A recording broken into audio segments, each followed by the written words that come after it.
பாப்பா கொஞ்சம் முன்னாடி வளர்த்தாங்க செல்லக்குட்டி. பாப்பா நான் என்ன சொன்னேன், நைட்டில் வந்து நான் வந்து டயட்டில் இருக்கேன், அதனால் நான் வந்து ஃப்ரூட்ஸ் தான் சாப்பிடணும். நான் வந்து ரொம்ப குண்டாயிட்டே போகிறேன், 72 கிலோ இருக்கேன், அதனால் நான் டயட்டில் இருக்கேன்னு சொன்னேன்.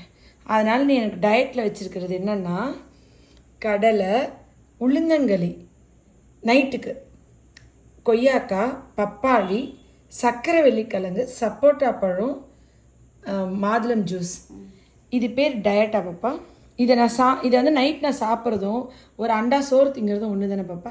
இதை நான் சாப்பிட்டு நான் மெலிய நான் டயட்டில் இருக்கிறதுக்கு நீ உறுதுணையாக இருக்கியா பாப்பா? ஃப்ரூட்ஸ் தானே மேம். ஃப்ரூட்ஸ் தானே. நைட்டு சாப்பிட்லனா மேம் மெலிஞ்சிருவாங்கன்னு என்னை சாப்பிட வைக்கிறேன்னு சொல்லி பாப்பா, இந்த உலகம் என்ன நினைக்கும் பாப்பா? அரை மணி நேரம் மாங்குன்னு இந்த சைக்கிளிங்கில் நான் மிதிக்கிறது அந்த டெட்டிக்கும் இந்த டெட்டிக்கு தான் பாப்பா தெரியும்.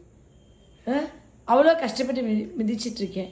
நான் டெய்லி சின்சியராக எக்ஸசைஸ் பண்ணுறேன், ஆனால் 1/2 கிலோ குறைய மாட்டேங்கிறேன். ஏன் குறைய மாட்டேங்கிறேன் சொல்லு பாப்பா? ஏன் நான் வெளியில் ட்ரையலுக்கு வச்சுருக்கேன். இது பேர் டயட்டா பாப்பா? கும்பகர்ணத்து கல்யாண சமையல் சாதம் காய்கறிகளும் பிரமாதம்ன்ற மாதிரி பாப்பா. சக்கரை வெள்ளிக்கிழங்கு சீசன், சரி, அந்தந்த சீசனுக்கு அந்தந்த ஃப்ரூட்ஸ் சாப்பிடுவேன், ஓகே. பப்பாளி சப்போட்டா பழமும் சீசன், ஓகே. கடலை பாப்பா என்ன பாப்பா? இது பேர் டயட் கிடையாது பாப்பா, இது பேர் டயட்டா? சரி, இனிமே வந்து நான் வெயிட் குறைக்கிறதுக்கு உறுதுணையாக இருப்பேன்னு சத்தியம் பண்ண பாப்பா. ப்ராமிஸ் நான் வெயிட் குறைக்க. நீ மட்டும் ஸ்லிம்மாக சிம்ரன் மாதிரி ஃபிட்டாக இருக்கியே பாப்பா, இதில் மேடம் மட்டும் பெருத்த குட்டி ஆகிட்டு வரேனே, அதை பற்றி இதாக கவலைப்படுறிய பாப்பா? சரி, இனிமேல் கோஆப்ரேட் பண்ணுறேன். இனிமேல் நீ ஜஸ்ட் எந்த ஆப்ரேஷனும் பண்ண வேணாம், எனக்கு கோஆப்ரேஷன் பண்ணால் போதும். நான் மெலியணும். சாரோட பர்த்டே எப்போ வருது?